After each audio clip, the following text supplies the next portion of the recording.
Frank Pavone is a pro-life hero. He's somebody who for many, many years has been leading the premier pro-life organization in the Catholic Church. And not so long ago, he put a aborted fetus on what some people thought was a holy altar in the Catholic Church, and a lot of people were angry about that and thought that it was sacrilegious to do so. But Frank Pavone went on the Ben Shapiro guest show to the Sunday Special to kind of talk to Ben Shapiro about what took place there. And I think what he has to say is incredibly eye-opening. And so I want you just to kind of get a feel for that conversation and for what it holds. And then I'll show a final clip that I think you really, really need to see. But here's just kind of a brief overview of the conversation.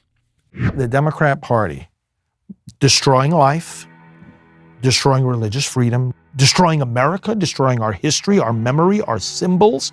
When the church stands up and points with a very clear finger, this is evil, that's not the church being political. That's the church being the church.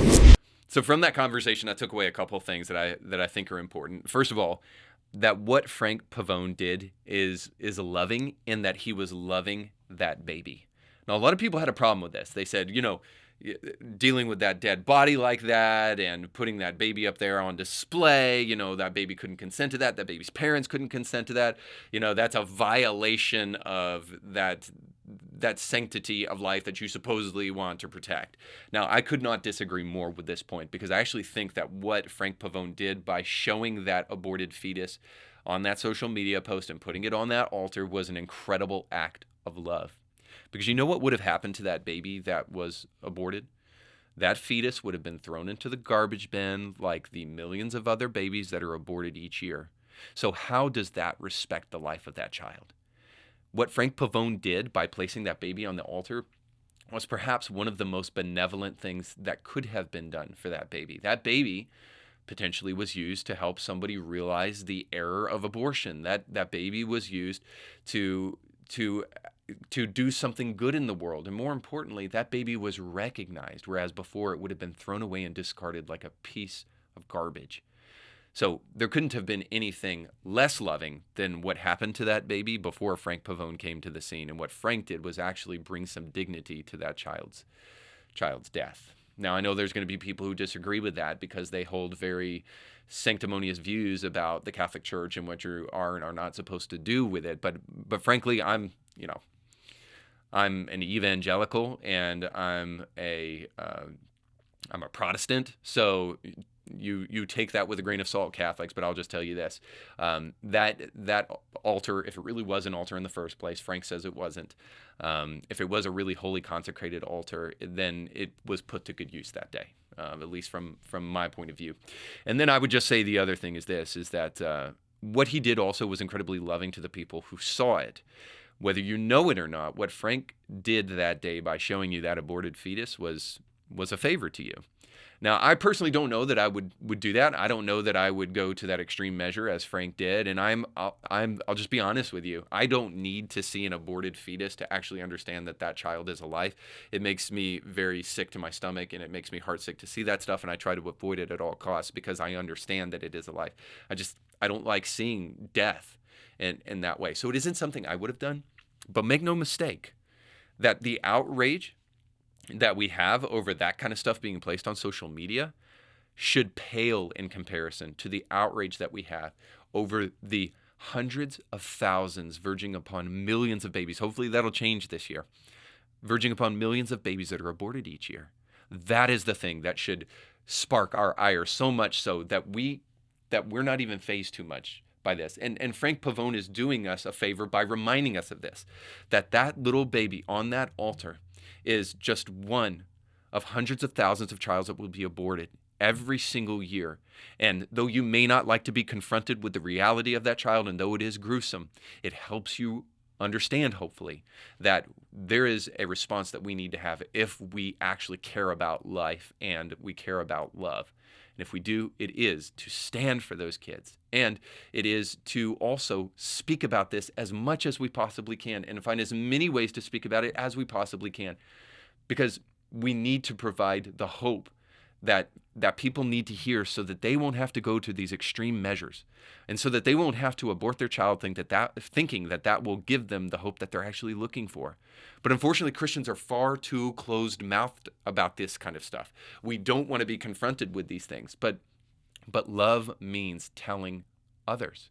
Love means sharing as much as possible the truth whenever we can, and very often however we can.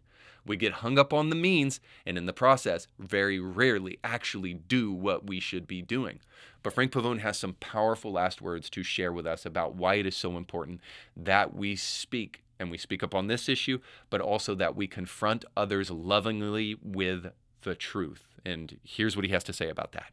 And I point out to these clergy, I say, oh, hold on just a second.